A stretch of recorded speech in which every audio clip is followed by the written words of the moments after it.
In this lecture, I examine the utilitarian theory of ethics. The ethical views of a number of earlier philosophers contained elements of utilitarianism, but it's the English philosopher Jeremy Bentham who coined the term utilitarian. He lived from 1748 until 1832 and is generally considered to be the founder, or at least the first systematic expositor, of utilitarianism. In ethics and politics, Bentham and his followers saw themselves as fighting on behalf of reason against dogmatism, against blind adherence to tradition, and against conservative social and economic interests. They were social reformers who used the utilitarian standard as the basis for assessing and criticizing the social, political, and legal institutions of their day.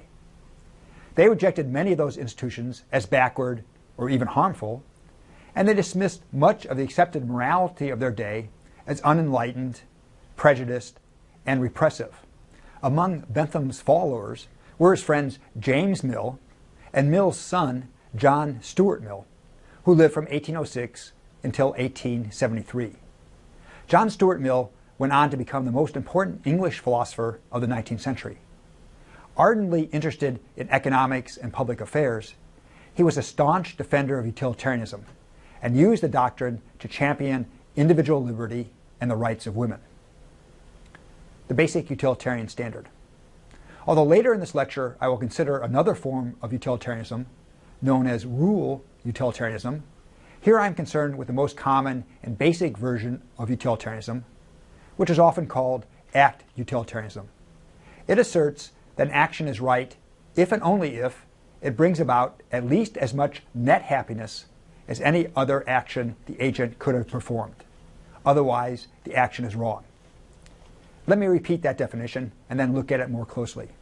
According to utilitarianism, an action is right if and only if it brings about at least as much net happiness as any other action the agent could have performed. Otherwise, the action is wrong. In this statement of utilitarianism, the phrase "at least as much" allows for the possibility that two actions might produce equal amounts of happiness. In that case, either action would be right. Putting aside the possibility of ties, the utilitarian principle instructs us to perform the action that brings about the greatest net happiness. The net happiness of an action is simply the happiness it produces minus any unhappiness it causes.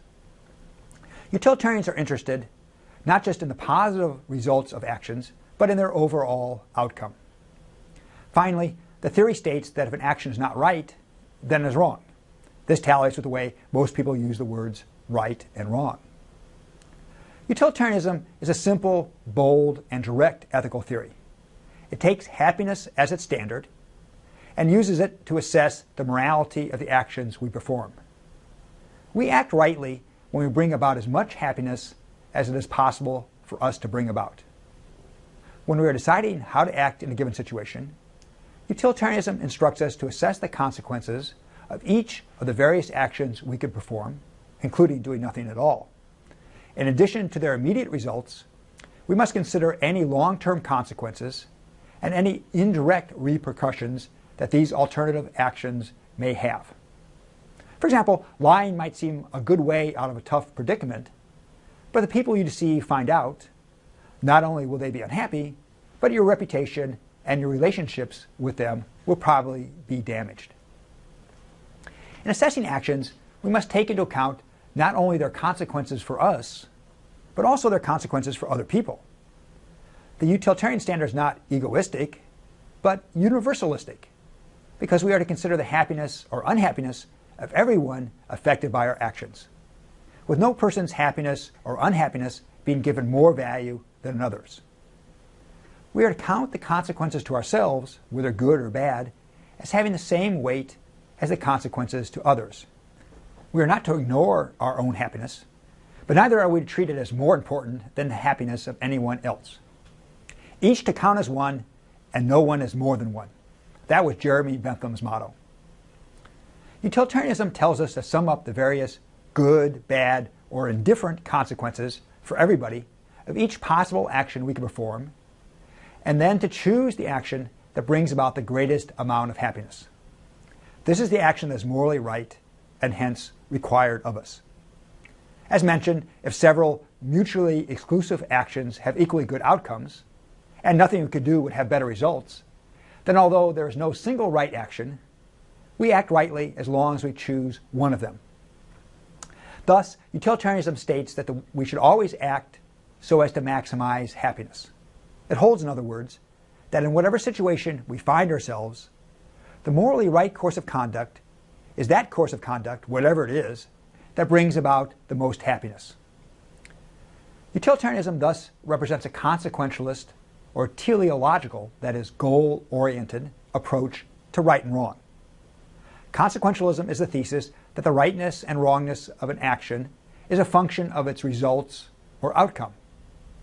It's not an action's intrinsic nature, or whether it is an instance of a certain permitted or forbidden type of action, for example, the keeping of a promise or the telling of a lie, that determines its rightness or wrongness, but rather its specific consequences in a particular situation. Utilitarianism is not only consequentialist, it is also universalistic, aggregative, and maximizing. It is universalistic, as I said a minute ago, because it takes into account everyone's interests equally, and is aggregative because it combines the happiness or unhappiness of each person affected by an action to determine its overall value. Finally, utilitarianism is a maximizing doctrine because it states that the right action is that which produces the greatest amount of happiness that the agent can produce. Happiness. Let's now turn to the concept of happiness. Bentham and Mill equated happiness with pleasure and the absence of pain. For Bentham, pleasure and pain were merely types of sensation. He offered a hedonic calculus of 6 criteria for evaluating pleasure and pain exclusively by their quantitative differences, in particular by their intensity and duration. This calculus, he believed, makes possible an objective determination of the morality of anyone's conduct on any occasion. Bentham rejected any distinctions based on the type of pleasure, except insofar as they might indicate differences in quantity. Thus, if equal amounts of pleasure are involved, throwing darts is as good as writing poetry, and baking a cake as good as composing a symphony. Reading Stephen King is of no less value than reading Shakespeare. Although he was an intelligent, cultivated man, Bentham maintained that there's nothing intrinsically better about refined and intellectual pleasures than about crude or prosaic ones. The only issue is which yields the greater amount of enjoyment. John Stuart Mill thought Bentham's concept of pleasure was too simple. He viewed human beings as having elevated faculties that allow them to pursue various higher kinds of pleasures. The pleasures of the intellect and imagination, in particular, have a higher value than those of mere physical sensation. Thus, for Mill, the utility principle should take into consideration the relative quality of different pleasures and not just their intensity and duration. Although Bentham and Mill had different conceptions of pleasure, both men equated pleasure with happiness and considered pleasure the ultimate value. In this sense, they are hedonists. Pleasure, in their view, is the one thing that is intrinsically good or worthwhile. Anything that is good only because it brings about pleasure or happiness, directly or indirectly. Take education, for example. The learning process itself might be pleasurable to us.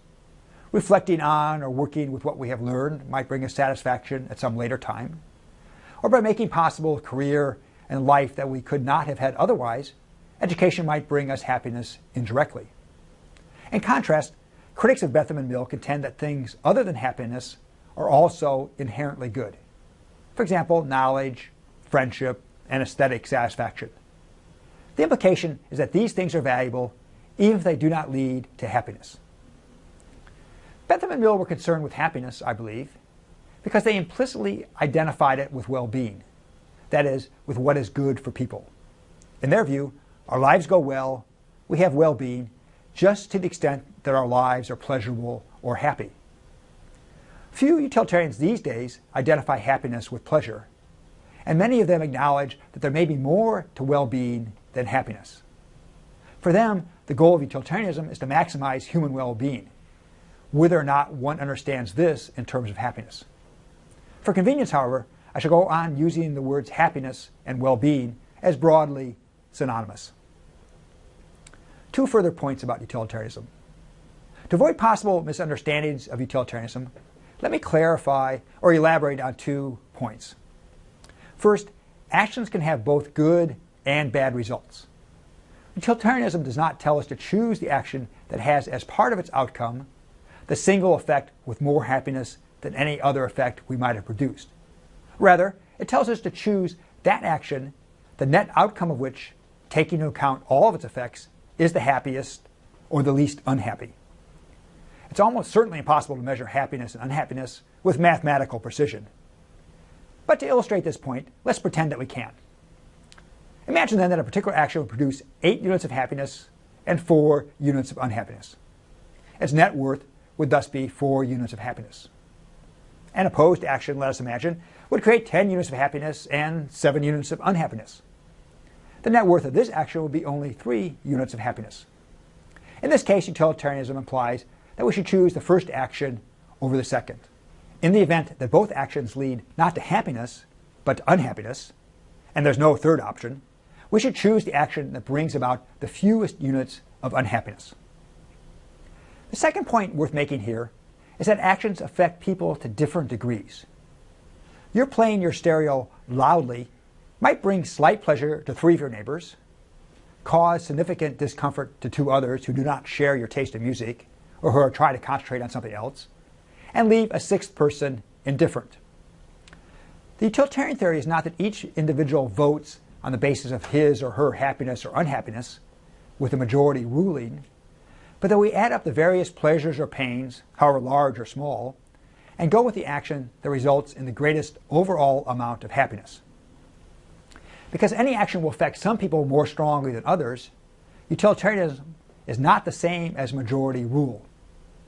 For example, in the United States today, it would probably increase overall happiness to permit homosexuals to marry, even though the thought of their doing so makes many heterosexuals slightly uncomfortable. This is because such a policy would affect the happiness or unhappiness of the majority only slightly, if at all, while it would profoundly enhance the lives of a small percentage of people. Even if banning homosexual marriages makes most people happy, and even if most people would vote to ban them, this doesn't mean that banning them brings about the most happiness. The utilitarian standard is sometimes said to be, quote, the greatest happiness of the greatest number, unquote. But this slogan can be somewhat misleading because it seems to imply that we should maximize 2 different things: the amount of happiness produced and the number of people made happy. Correctly understood, utilitarianism tells us to do only one thing: maximize happiness. Doing what makes the most people happy usually produces the most happiness, but it may not, as the example of homosexual marriage illustrates. For utilitarianism, it is the total amount of happiness, not the number of people whose happiness is increased, that ultimately matters. One common criticism of utilitarianism. Critics of utilitarianism frequently point out that we can never know for certain all the consequences of the things we do. Still less can we know all the future results of every possible action that we might perform at any given point. A Boy Scout who stops to assist a blind man across the street appears to be doing a good thing. But if, as a result of the Scout's intervention, the man gets to his destination 30 seconds earlier than he otherwise would have, only to have a flower pot fall on his head from a balcony, then the Scout's deed definitely did not maximize happiness. The fact that the causal ramifications of our actions carry on indefinitely into the future compounds the problem, seeming to thwart any claim to know what course of conduct is best. Furthermore, comparing one person's happiness or unhappiness with another's is tricky and imprecise at best. And when many people are involved, the matter may seem hopelessly complex. Finally, even if we had all the relevant information and could perform the necessary calculations, there would rarely be time to do so before we had to act. Utilitarians have several pertinent rejoinders to this line of criticism. First, they can agree that we never know all the results of our actions and can only roughly estimate the value or disvalue of their consequences, and yet argue that this fact does not impugn the goal of maximizing happiness. The correctness of that goal is not undermined by shortfalls in our knowledge of how best to attain it. Happiness is still what we should aim at, however difficult it may be to see the best way to bring it about. Is this to concede that utilitarianism is unworkable in practice, even if it is right in theory? No, answer the utilitarians, because almost every ethical theory puts some moral weight on the results of our actions, and will therefore be hampered in practice by the fact that we never have exact and certain knowledge of future events. Moreover, non-utilitarian systems of ethics face their own distinctive uncertainties. Interpreting and applying their principles can be problematic, and sometimes they give rise to conflicting obligations. The second response that utilitarians can make is that human beings are already well acquainted with happiness and unhappiness, their nature and typical causes. Based on thousands of years of collective experience, we understand many of the sources of suffering and satisfaction, and we know various things that conduce to people's lives going well, and various things that do not. Of course, our knowledge of the future is far from certain, and we can, it seems, measure and compare people's happiness only coarsely. However, we weren't born yesterday, and we are not altogether in the dark about which kinds of actions promote happiness and which do not. The knowledge we have will frequently suffice to justify our acting one way rather than another. Even when we do not know, say, the very best way to handle a disruptive colleague, we can be confident that it does not involve burning down his house. This point also helps to answer the criticism that there is not always time for us to calculate consequences before we act. To this, utilitarians respond that in ordinary circumstances, we can and should follow certain well-established rules or guidelines that can generally be relied on to produce the best results. We can, for example, make it a practice to tell the truth and keep our promises, rather than try to calculate possible pleasures and pains in every routine case, because we know that in general, telling the truth and keeping promises result in more happiness than lying and breaking promises. Relying on secondary principles like these mitigates the no time to calculate problem. It also alleviates another problem. Conscientious agents can make mistakes in their calculation, and bias can affect the reasoning of even a sincere utilitarian, especially when his or her personal interests are at stake. In normal circumstances, however, one is less likely to err and more likely to promote happiness by sticking to certain settled guidelines or tried and true rules of thumb than by trying to calculate from scratch the consequences of various courses of action. A second, deeper criticism of utilitarianism.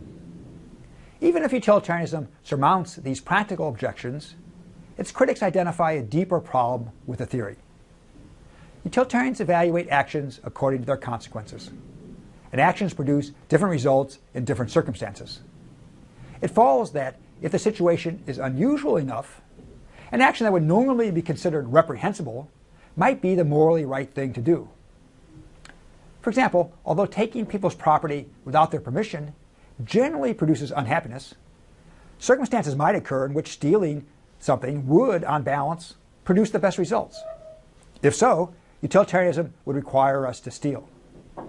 Utilitarians take this to be a strength of their theory. It's realistic, flexible, and empirically based.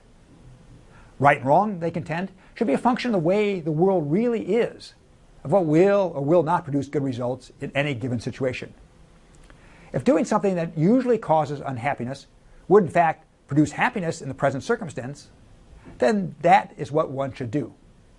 To act otherwise, to choose to bring about less happiness when one could have brought about more, is wrong.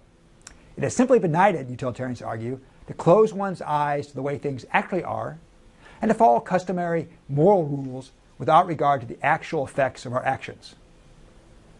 Critics of utilitarianism, however, believe that this flexibility licenses immoral conduct.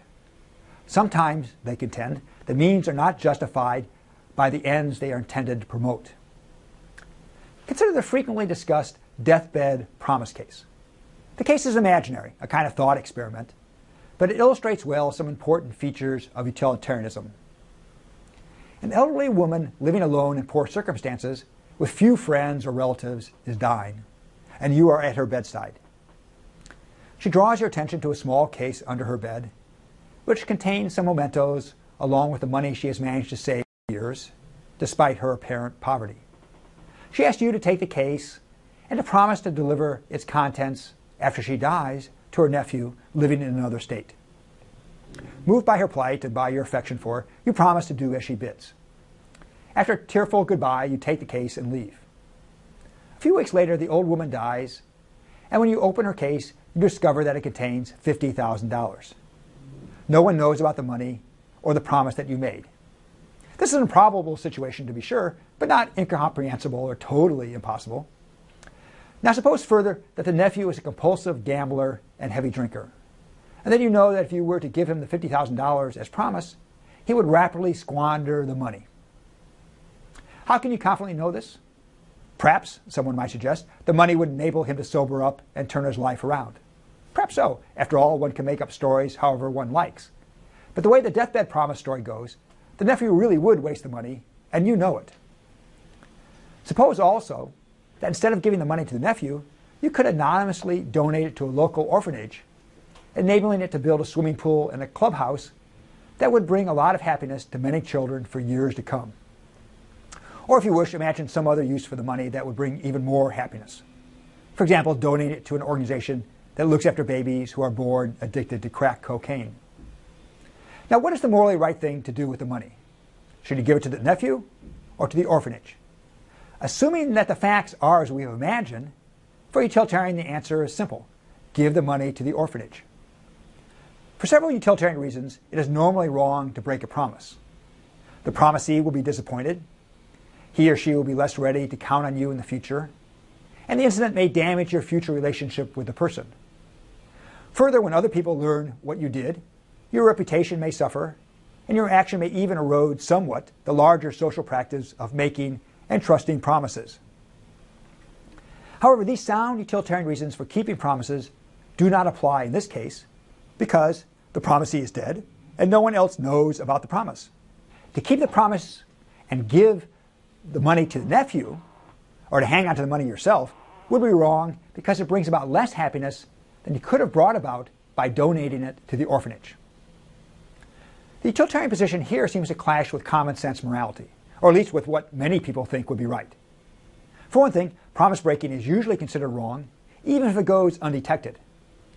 And we do not generally see people as free to break a promise whenever they think they can accomplish more good by breaking it than by keeping it. Furthermore, in our society, deathbed promises are a particularly serious type of promise, a kind of promise that many people treat as almost sacred. Moreover, it was the old woman's money to do with as she wished, to bequeath to whomever she chose. And then once the money had been bequeathed, however informally, the nephew could be said to have a right to it. Thus, everyday morality provides some strong considerations against giving the money to the orphanage. These considerations do not presuppose that promise breaking can never be morally justified, but they do imply that in the imagined circumstances, breaking your promise would be wrong. In response, utilitarians urge that our everyday ideas about right and wrong are not the final word on morality. To stick to everyday moral principles in cases like the deathbed promise is to choose to bring about a world that is less good than the world we could have brought about. It is to sacrifice happiness to a kind of rule worship. Despite the value that common sense morality rightly puts on keeping promises and respecting people's right to bequeath their money as they please, utilitarians can argue that if we think about these issues in an objective and dispassionate way, then we will see that we should not let the rules that normally work to boost long-run happiness stand in the way of maximizing happiness in a special case like this.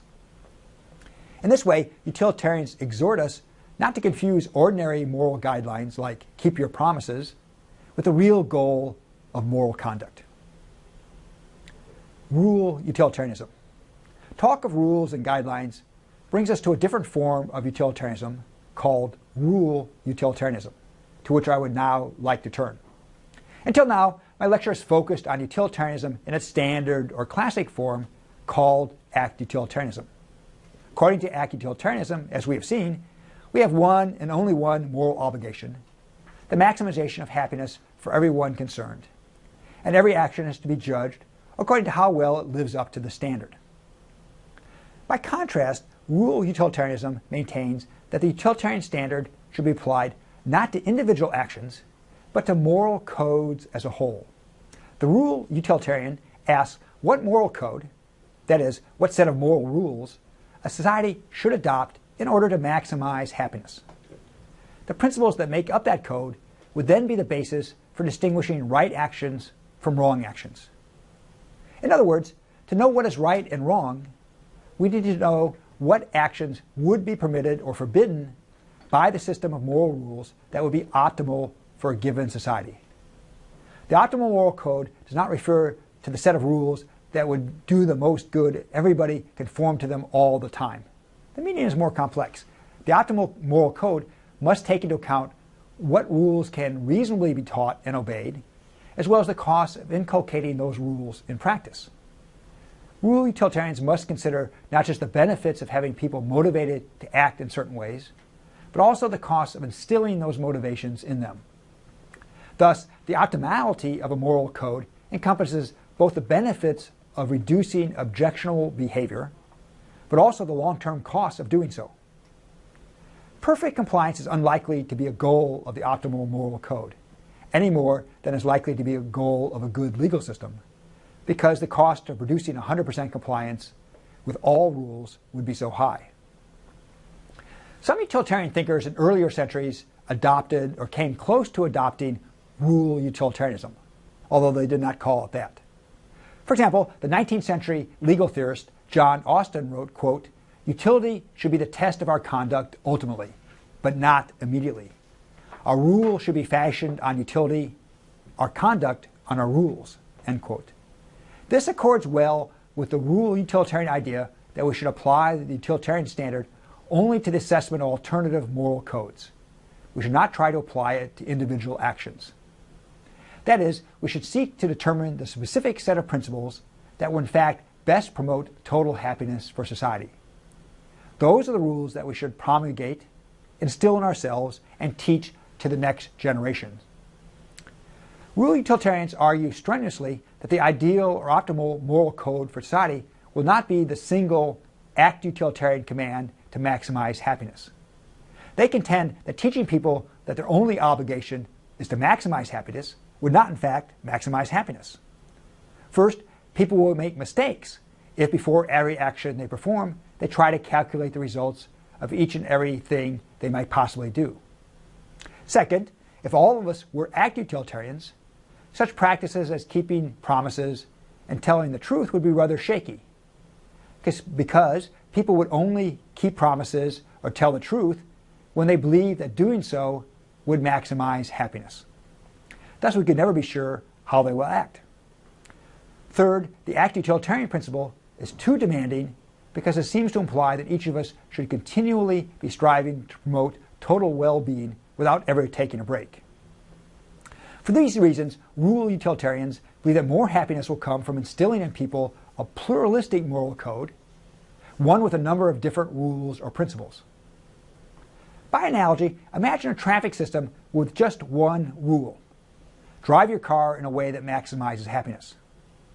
Such a system would be counterproductive. We do much better in terms of total human well-being to have a variety of traffic regulations. For example, obey stop signs, yield to the right, and pass only on the left. In such a pluralistic system, we cannot justify cruising through a red light with the argument that doing so maximizes total happiness by getting us home more quickly. Presumably, the different rules or principles of the optimal moral code would have different weights, and more important principles would override less important ones.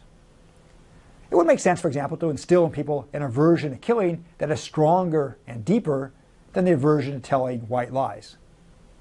In addition, the optimal moral code would acknowledge moral rights. Teaching people to respect moral rights maximizes human welfare in the long run. According to rule utilitarianism, then, the rules of the optimal moral code provide the sole basis for determining right and wrong. An action is not necessarily wrong if it fails to maximize happiness. It is wrong only if it conflicts with the ideal moral code. Rule utilitarianism thus gets around many of the problems that plague act utilitarianism. At the same time, it provides a plausible basis for deciding which moral principles and rights we should acknowledge and how much weight we should attach to them. We try to determine which principles and which rights would, if generally adhered to, best promote human happiness. Still, rule utilitarianism has its critics. There are two common objections. First, Act utilitarians maintain that a utilitarian who cares about happiness should be willing to violate rules in order to maximize happiness. Why make a fetish out of the rules? Second, non-consequentialists, while presumably viewing rule utilitarianism more favorably than act utilitarianism, still balk at seeing moral principles determined by their consequences. They contend in particular that rule utilitarians ultimately subordinate rights to utilitarian calculation, and therefore fail to treat rights as fundamental and independent moral factors.